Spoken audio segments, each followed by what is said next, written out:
Assalamualaikum warahmatullahi wabarakatuh. Kali ini saya akan membawakan materi dimensi 3, kedudukan titik, garis, dan bidang. Matematika sangat mudah.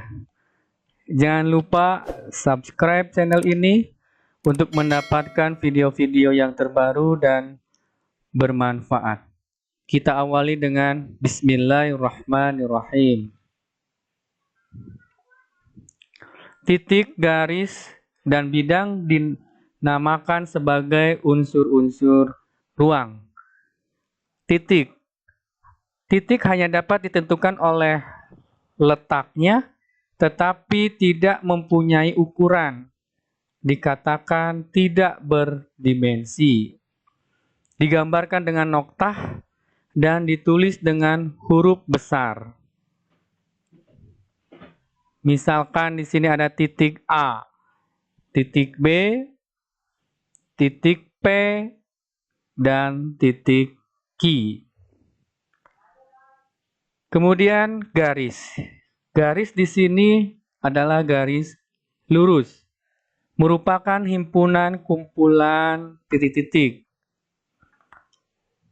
Hanya mempunyai ukuran panjang. Garis ditulis dengan huruf kecil, misalnya garis G, garis H, garis K, dan seterusnya. Atau menyebutkan nama segmen garis dari titik pangkal ke titik ujung. Misalkan di sinilah garis G. Pangkalnya A, ujungnya B, maka ini disebut dengan segmen garis AB. Bidang atau bidang datar. Sebuah bidang memiliki luas yang tak terbatas.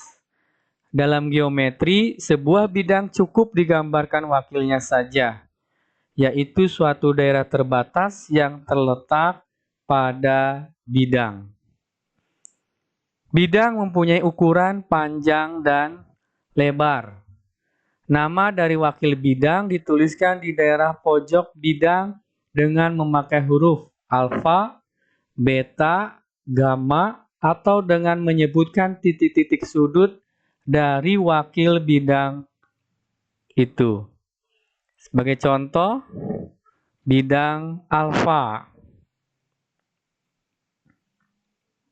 bidang PQRS. Aksioma, garis, dan bidang. Aksioma atau postulat adalah pernyataan yang diandaikan benar dalam sebuah sistem dan kebenaran itu diterima tanpa pembuktian. Dalam geometri ruang ada 3 buah aksioma yang penting. Ketiga buah aksioma itu diperkenalkan oleh Euclid, seorang ahli matematikawan dari Alexandria. Aksioma Euclid. Aksioma pertama, melalui 2 buah titik sebarang, kedua titik tidak berimpit, hanya dapat dibuat sebuah garis lurus. Misalkan kita punya titik A dan titik B, maka hanya bisa dibuat sebuah garis lurus AB atau garis G. Aksioma 2. Jika sebuah garis dan sebuah bidang mempunyai 2 titik persekutuan, maka garis itu seluruhnya terletak pada, misal ada sebuah garis G dan sebuah bidang alfa. Mempunyai titik persekutuan di A dan di B, maka garis itu seluruhnya terletak pada bidang alfa. Aksioma 3. Melalui 3 buah titik sebarang hanya dapat dibuat sebuah bidang. Misalkan kita punya titik A, titik B, titik C, maka bisa dibuat sebuah bidang alfa. Mengkonstruksikan sebuah bidang. Sebuah bidang tertentu dibentuk oleh yang pertama 3 buah titik yang tidak segaris. Misalkan kita punya titik A, titik B, dan titik C. Nah, maka akan diperoleh sebuah bidang yang melalui A, B, dan C. Yang kedua, sebuah garis dan sebuah titik di luar garis itu. Misalkan kita punya garis G, kemudian titik P di luar garis itu. Maka titik P dan garis G akan membentuk bidang beta. Dua garis yang berpotongan. Kita punya garis G dan garis H berpotongan, maka akan membentuk bidang alfa. Dua garis yang sejajar. Misalkan ada garis M dan garis N sejajar, maka garis M dan garis N akan membentuk bidang. Ya, misalkan bidang beta. Kedudukan titik, garis, dan bidang pada bangun ruang. Pertama, kedudukan titik terhadap garis. Yang pertama adalah titik terletak pada garis. Titik A dilalui oleh garis G, maka titik A dikatakan terletak pada garis G. Misalkan ada titik A dan garis G. Nah, karena dilalui oleh garis G, maka titik A ini terletak pada garis G. Titik di luar garis. Jika titik B tidak dilalui oleh garis H, maka titik B dikatakan berada di luar garis H. Nah, titik B tidak dilalui oleh garis H, maka B dikatakan berada di luar garis H. Kedudukan titik terhadap bidang. Pertama, titik terletak pada bidang. Jika titik A dapat dilalui oleh bidang alfa, maka dikatakan titik A terletak pada bidang alfa. Titik di luar bidang. Jika titik B tidak dapat dilalui oleh bidang alfa, maka dikatakan titik B berada di luar bidang alfa. Bidang DCGH, misalkan sebagai wakil bidang U, maka titik-titik sudut kubus yang terletak pada bidang U adalah titik C, titik D, titik G, dan titik H. Sekarang titik-titik sudut kubus yang berada di luar bidang U adalah titik A, B, F, dan E. Sangat mudah. Berikutnya kedudukan dua garis. Yang pertama berimpit. Garis G berimpit dengan garis H. Jika setiap titik di garis G juga terletak di garis H. Dan sebaliknya. Garis G misalkan. Nah, ini garis H. Ya, itu disebut dengan berimpit. Syarat untuk dua garis berimpit cukup memiliki dua titik persekutuan. Yang kedua, berpotongan. Garis G dan H berpotongan jika kedua garis tersebut memiliki tepat satu titik persekutuan, yaitu titik potong kedua garis. Dua garis hanya dapat berpotongan jika terletak pada bidang yang sama. Ini garis G dan garis H berpotongan di titik A. Nah, G dan H terletak pada satu bidang yang sama.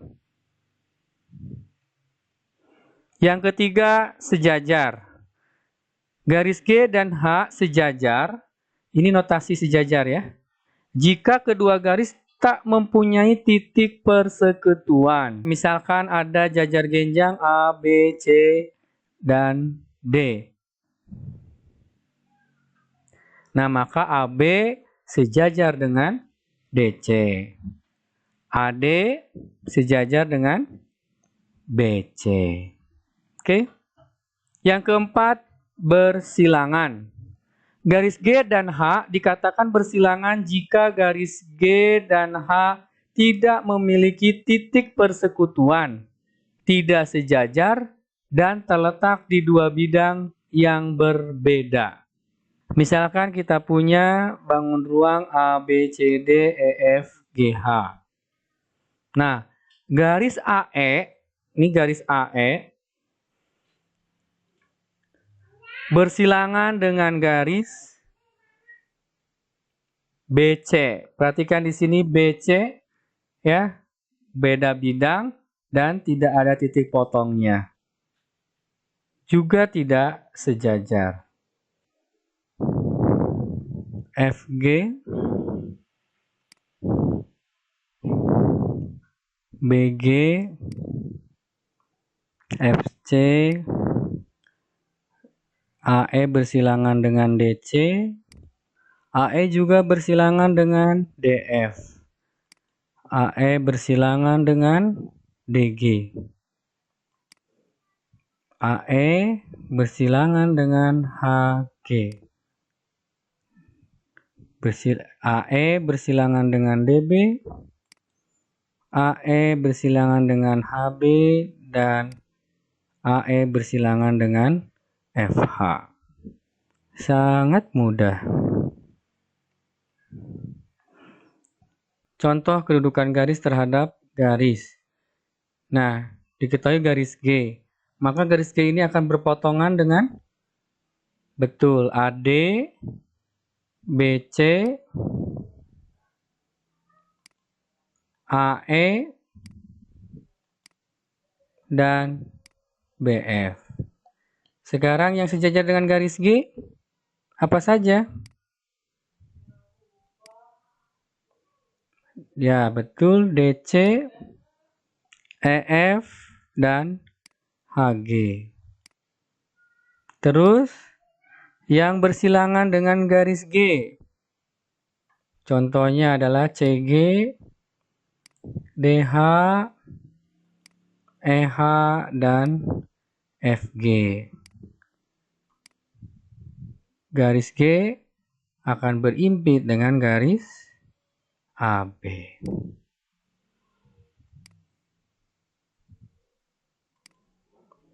Kedudukan garis terhadap bidang. Yang pertama, garis terletak pada bidang. Garis G terletak pada bidang alfa jika setidaknya dua titik pada garis G terletak di bidang alfa. Jadi, ada dua titik minimal. Yang kedua, garis sejajar bidang. Jika garis H sejajar bidang beta, maka beta memuat tepat satu garis yang sejajar dengan H. Nah, ini disebut dengan proyeksi garis H. Yang ketiga, garis menembus atau memotong bidang. Garis K menembus bidang alfa jika garis K tidak terletak pada bidang alfa dan garis K tidak sejajar bidang alfa. Nah, ini garis K menembus atau memotong bidang alfa. Garis K dan bidang alfa memiliki tepat satu titik persekutuan yang disebut dengan titik tembus. Contoh, bidang DCGH sebagai wakil bidang U. Rusuk yang terletak pada bidang U. Rusuk sama saja dengan garis, berarti DC, CG, GH, dan HD. Sekarang rusuk yang sejajar dengan bidang U. Ada AB, ada FB, ada FE, dan EA. Sedangkan rusuk yang menembus atau memotong bidang U ada AD, ada FG, ada BC, dan ada EH.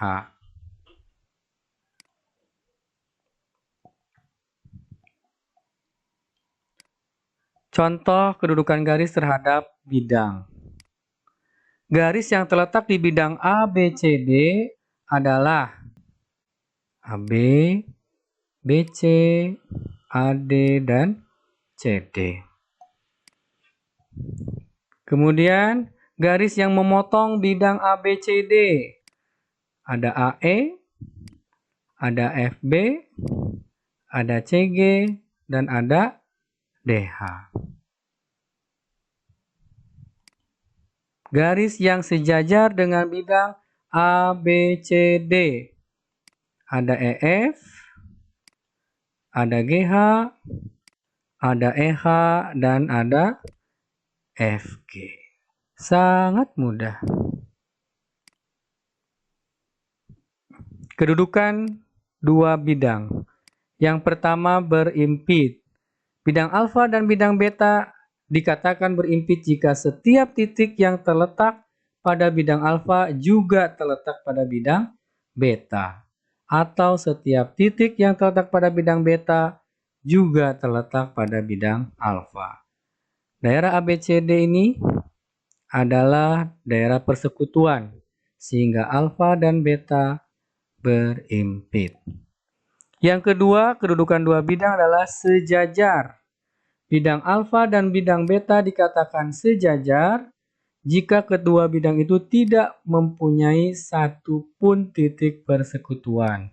Jadi setiap titik di bidang alfa jaraknya sama ke bidang beta. Maka alfa dan beta sejajar. Yang ketiga berpotongan. Bidang alfa dan bidang beta yang tidak sejajar akan berpotongan. Nah, ini ada alfa, ada beta. Nah, ini adalah garis perpotongannya. Perpotongan alfa dan beta membentuk tepat sebuah garis potong. Garis perpotongan bidang alfa dan beta ditulis alfa, beta.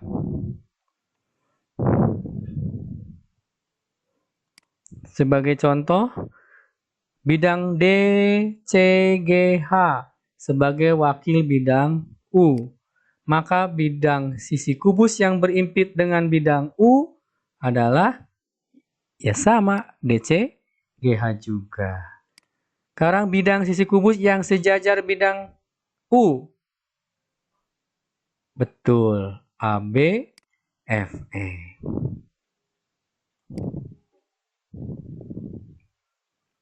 Bidang DCGH wakil bidang U masih sama. Sekarang bidang sisi kubus yang berpotongan dengan bidang U. Apa saja? Bidang ABCD, betul. Bidang BCGF, bidang FGHE, dan betul ADHE.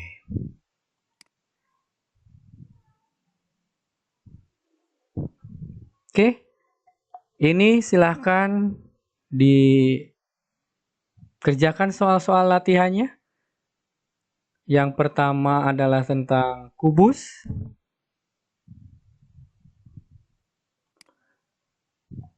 Yang kedua, prisma segitiga.